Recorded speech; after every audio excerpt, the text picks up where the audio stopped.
It's the Real Estate Podcast, brought to you by ANZ Home Loans for financial well-beings. And welcome to another episode of the Real Estate Podcast, available on iHeartRadio every morning just after 6:30, and also available on Spotify and Apple and wherever you get your podcast from.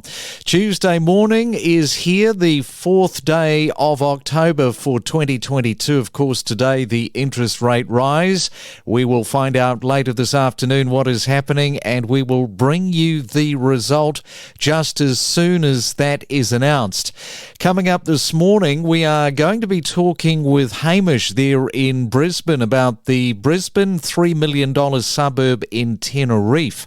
So, how is the luxury market faring amid interest rates and the current market? We'll find out that very shortly.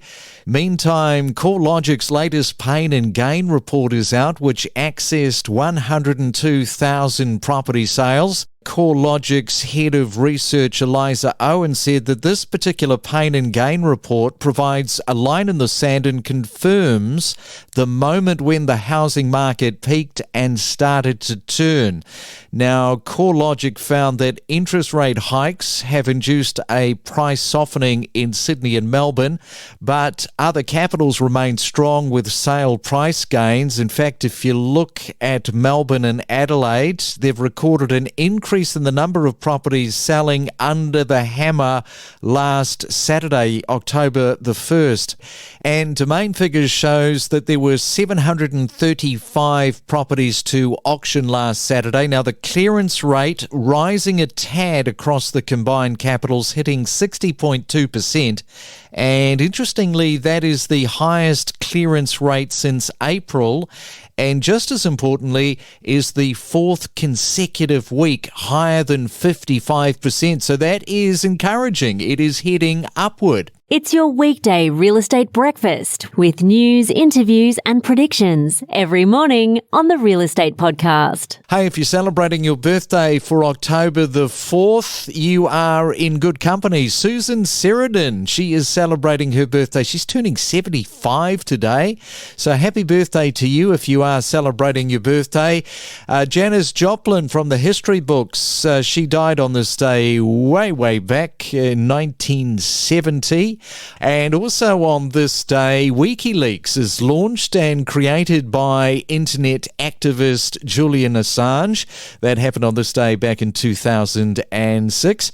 And also on this day, the Orient Express departs on its first official journey from Paris to Istanbul. And that happened quite a long time ago, 1883. It's your Real Estate Podcast for breakfast. It's the Main Centre Forecast with PRD, selling smarter every day. And let's shoot around Australia and have a look at your weather today. First in Sydney, expecting a mostly sunny day, 22 is your forecast high. In Melbourne, expecting partly cloudy skies, but it should be mainly dry with 17. Brisbane, also partly cloudy with dry conditions and 24 degrees. And in Perth today, sunny blue skies, 27.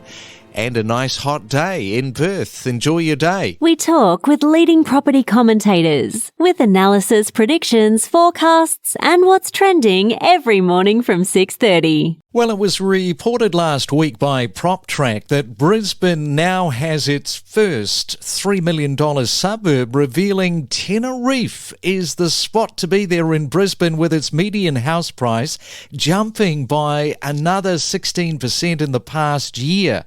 And we have some of PropTrack data for September showing Brisbane house price growth continues to outperform all other capital cities, rising 24.3% in the last 12 months. It is not bad what is going on in Brisbane at the moment. And let's welcome into the Real Estate Breakfast luxury inner city agent Hamish Bowman. Good morning to you, Hamish. You're in the right spot, eh? Yes, Craig, we are. We're in for a purple patch. Brisbane has been sort of the poor cousin to Sydney and Melbourne, but now is calling it sort of the younger brother, younger sister, and it's time to shine. Obviously, the Olympics is a bookend, but between now and then, there's a lot going on in Brisbane. I've never seen so many positive ticks in the positive column. And that's the point too, coming back to Brisbane outperforming all other capital cities around the country. They're sort of maintaining that. Now, you're dealing in the luxury end of the market. What has particularly stood out for you over the last 12 months there in Brisbane? Brisbane's the fastest growing city in Australia. Southeast Queensland's the fastest growing region, Craig, and there's 50,000 people here coming over the border. So obviously some of those do have, significant money to spend. And as Brisbane is still good value on these median prices, when you're comparing a property in Point Piper for 20 million plus, and you're talking about a median value in Teneriffe, which I know we'll get to, the buyers who have the money think this is great. Brisbane's now coming of age with the James Street precinct. We've got a new airstrip. We've got a casino getting built. We've got a Cross River Rail. We've got all this new infrastructure coming into place. So it really is exciting times. And I want to ask you, how much of a factor, because you're dealing in that luxury high-end stuff, how much of a factor has, for example, somebody cashing out, say an investor cashing out of a rental property, taking the money that they've made, particularly over the last 2 years, putting that into a luxury pad for themselves? Is there a bit of that going on with the sort of clients you're dealing with? Look, there is a lot of that. Look, call the boom started when COVID kicked off. There's a lot of people who have got an extra $1 million or $2 million worth of equity in their back pocket, which they didn't have, call it 3 years ago. So that's equating to pressure on average sale prices. And it's no surprise we've seen this growth. It's all started with the baby boomers. They've all sold up the suburban pads they've had for 20 to 30 years. They're coming into inner city. The new farm in Teneriffe are attracting suburbs that we're about to talk about. The pool of money's buying that sort of property because they love it, or they're going out into inner city, to buying similar properties of lesser value, but still got some of those, endearing qualities of inner suburbia, cafes, restaurants, and the like. And you've got people that are moving, as you say, moving into Brisbane. You, for example, had a farmer from Rockhampton who decided, right, I'm quitting Rockhampton, and he bought an apartment off the plans in New Farm. Tell us about that. Yeah, look, I guess watching what was happening, but we're now seeing regional investors coming back into Brisbane. And again, I think it's the 10-year plus plan to get back into Brisbane. This particular lady's 83. She used to live in Merthyr Road, a well-known New Farm road. Her daughter lives in the suburb, and she said, look, I just want to get back there. I sort of want to finish off respectfully in that area that I love. I dream about it. We've made all our money up in regional areas, and we're coming back to sort of enjoy that, low maintenance, walk everywhere, walk to New Farm Park, walk along the river and walk into the city, libraries, cafes, his daughter's nearby. So in the last month, we've had a sale from Townsville, a sale from Rockhampton, and one from Roma, country Queensland. Yeah. And I see that the 5 most expensive suburbs there in Brisbane, Teneriffe that we've mentioned, that $3 million suburb, New Farm at $2.35 million, Hamilton at $2.2 million, Chandler at $2.13, and Ascot at $2.12. We talk about the Brisbane Olympics and the property opportunities to take advantage of that.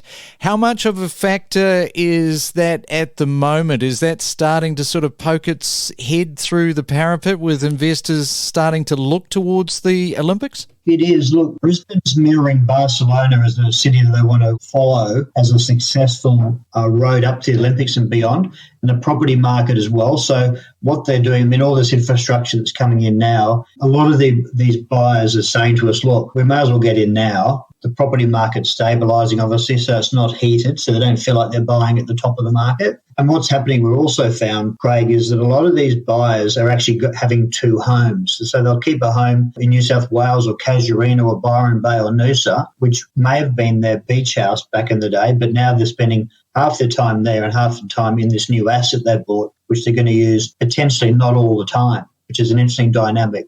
Yeah. And Teneriffe, it's highly desirable, as we've been talking about. It's a $3 million suburb. Why is that? What is the marquee factor of Teneriffe, do you think? Teneriffe has a hill like Hamilton Hill in Brisbane. It's a hill. Originally, the best houses on that hill, you could see the ships coming through the mouth of the Brisbane River. And then through a period of time, and the best houses in Brisbane were there 100 plus years ago. And then New Farm and Teneriffe became a little bit dirty and grubby as inner city suburbs did. Then they were gentrified through the 90s. It's on a hill. It's got 360-degree views. You've got northeast, east. It's only 3 kilometres from the city. It's got its own park. It's Teneriffe Park up on the hill. It's bounded by the river. So there's a series of houses that were built in 2000 and 2001, which are called the Catalina Ranges. And there's 18 houses and 6 units on this strip, which is on a well-known street called Macquarie Street in Teneriffe. And these are houses, small lot houses, which face due east onto the river. So it's very rare in Brisbane to get due east facing property that close to the city. In fact, you can't.